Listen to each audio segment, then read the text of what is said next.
So one of the biggest issues I had with shooting in RAW with the Blackmagic cameras was that I couldn't edit in Final Cut Pro.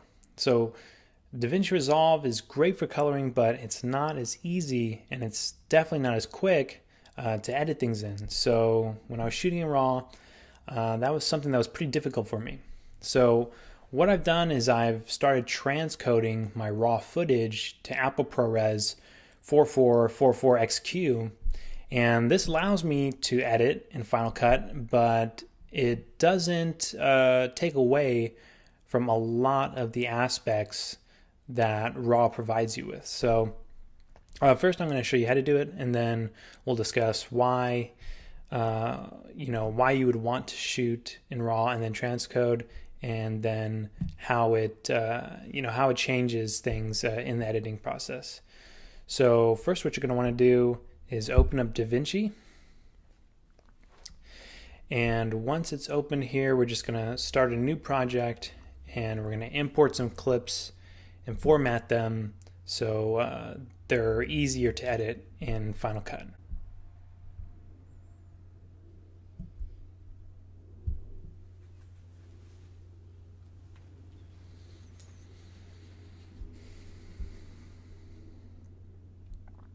Okay, so now that I have it open here, I'm going to go to Media, and I'm just going to navigate to the folder where I have some clips that I want to use.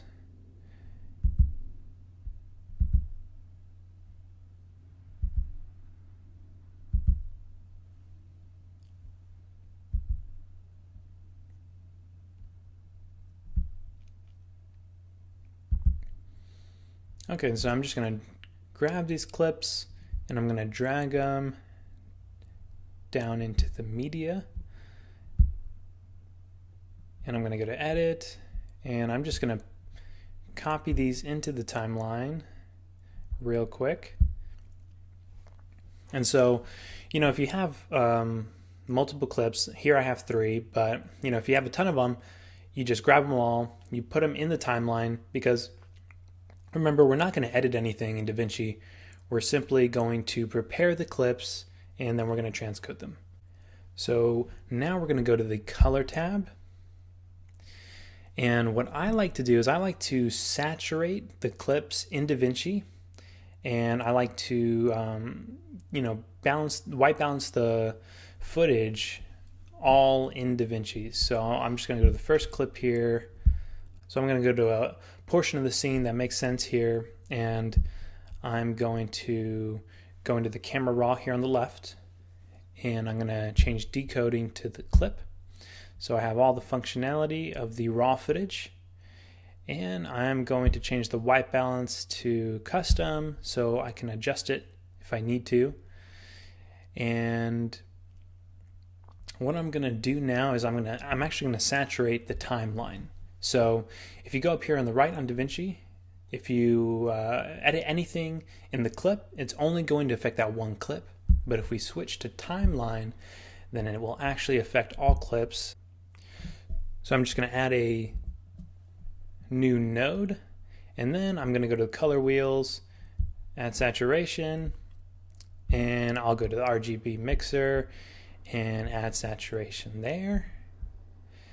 And so now you can see that the clip is saturated, and the white balance seems pretty good, but if you want to adjust it, you can always adjust things here.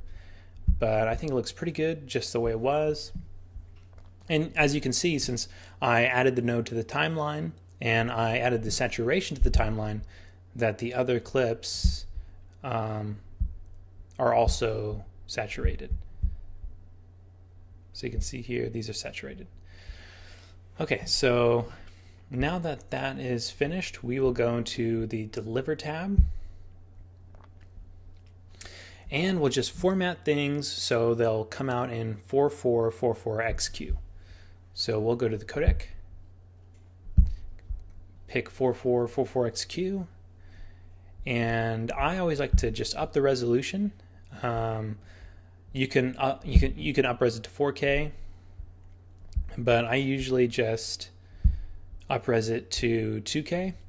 And one of the biggest reasons you would do this is if you're exporting to YouTube, or if you're going to upload your video to YouTube, then you want your resolution to be, I mean, usually you want it to be 4K, because that will give you the highest data rate when it's, when it's playing back. And I'm actually going to have a video that explains in detail why and how to do that. So these settings look good here. So one thing that's important to note is that you don't want single clip to be chosen here. You want individual clips to be selected. So if you choose single clip, it'll be one long clip and all your clips will be mashed together. Individual clips will export them one at a time. So that's what we're going to click. We're going to add this to the render queue. And I'm just going to pick a folder here that we want to export to.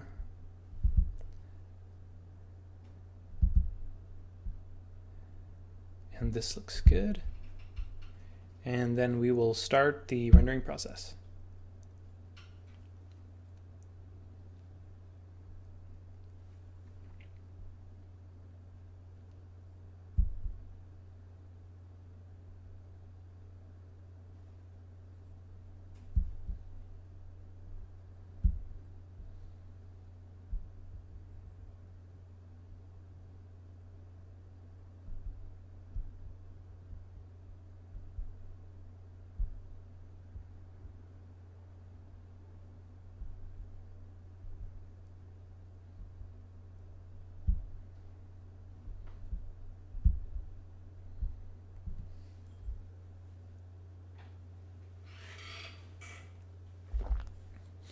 And now we'll start the rendering process.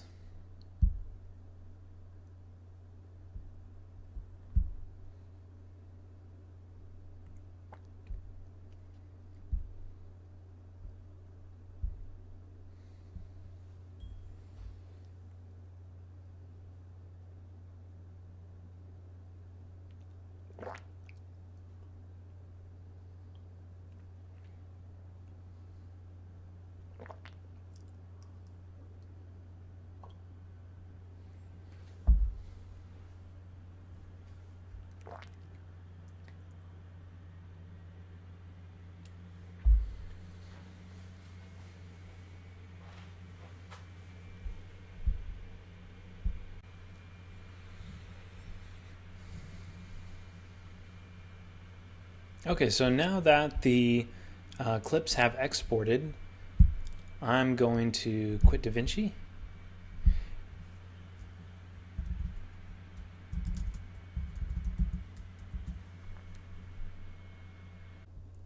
Okay, so now that I have Final Cut open here, I'm just going to import the media that I transcoded.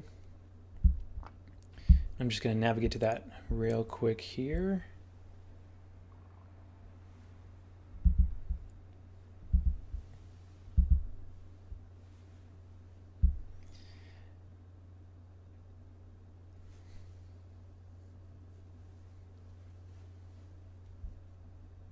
Okay, and so now that I've navigated to this footage, I'm going to select it all, and as you can see already, the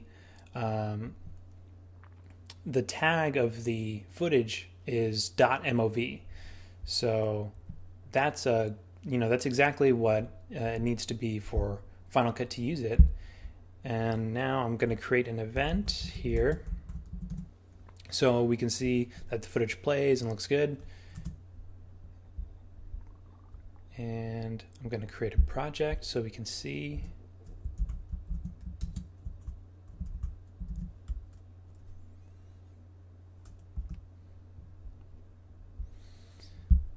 Okay, so as you can see, the transcoded clips, these just pull right into the timeline, and they are really easy to play through, to edit and move around and things like that. So once I found this out, I could use Final Cut just like I wanted to.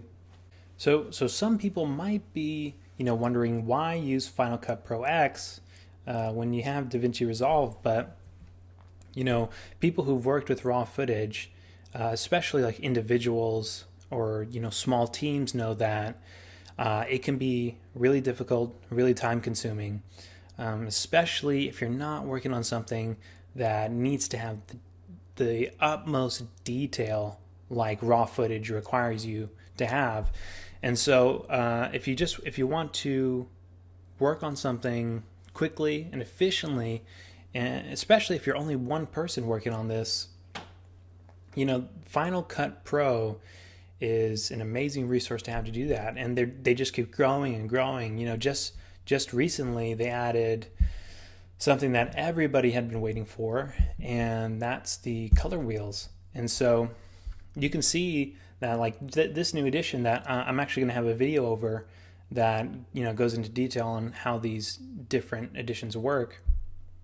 This is the reason why consumers keep battling or switching between programs, is because they're just they're growing so fast, and it's a shame that something like raw footage or shooting in RAW would keep you from using this program. So this was my solution, transcoding the raw footage to ProRes 4444XQ. So I hope you found this helpful, and check out my other videos on the Blackmagic line of cameras, and please make sure to like and subscribe to this channel. Thanks.